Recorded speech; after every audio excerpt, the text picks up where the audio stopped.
हुजूर पाक सल्लल्लाहु ताला अलैहि वसल्लम ने सहाबा से पूछा, सबसे गरीब आदमी कौन है, तुम जानते हो? सबसे मुफलिस आदमी कौन है? हुजूर सल्लल्लाहु अलैहि वसल्लम ने सहाबा से पूछा तो सहाबा ने कहा, अल्लाह के नबी ज्यादा जानते हैं। आका कौनैन सल्लल्लाहु अलैहि वसल्लम फरमाते हैं, सबसे ज्यादा गरीब कयामत के दिन वो नहीं जिसके पास पैसा नहीं, माल नहीं, नेकियां नहीं, वो नहीं, बल्कि मेरे आका फरमाते हैं कयामत के दिन एक बंदा ऐसा होगा जिसकी नमाजें भी बहुत थी, सदकात और खैरात भी बहुत थे, हज भी किया था, ज़कात भी दिया था, उम्रे भी थे, नफिल इबादतें भी थी, उसकी बहुत नेकियां लेकर के आया था। लेकिन जिस वक्त वो अदालत इलाही में पेश हुआ तो कई लोग खड़े हो गए, इधर से उधर से आए, रब ताला से कहने लगे, मौला ये नेक तो बहुत है, नमाजें इसकी बहुत है, हज भी किया है, उम्र भी किया है, लेकिन मेरे पैसे भी दबा कर रखा था। कोई कहता है कि मौला मेरा हक इसके ऊपर बनता है, इसने मुझे गाली दी थी। कोई कहता है कि मौला मेरा भी हक बनता है, इसने मुझे मारा था। कोई कहता है मौला मेरा भी हक बनता है, इसने मेरे पीठ पीछे मुझसे चुगली की थी और लड़ाने की कोशिश की थी, मेरा हक बनता है इस पर।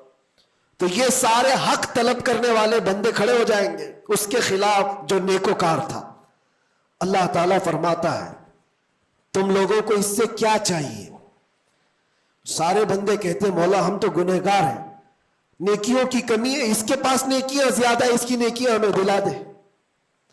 अब अदालत इलाही का ये फैसला सुनो, अल्लाह फरिश्तों को हुक्म देता है, इसके पास जितनी नेकियां हैं वो इन सब में तकसीम करो।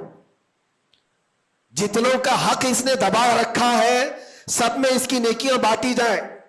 जब फरिश्ते इसकी नेकियां निकाल निकाल कर तकसीम कर रहे थे, नेकियां इसकी पूरी खत्म हो गई, हकदारों का भी हक पूरा हुआ नहीं, कुछ और भी बाकी रह गए थे।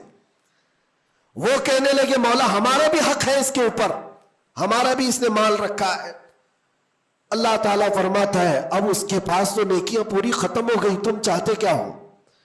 वो गुनहगार थे, वो कहते मौला हम ये चाहते कि हमारे गुनाह उठा करके उस पर डाल दे, हमारा बोझ तो कम हो जाए।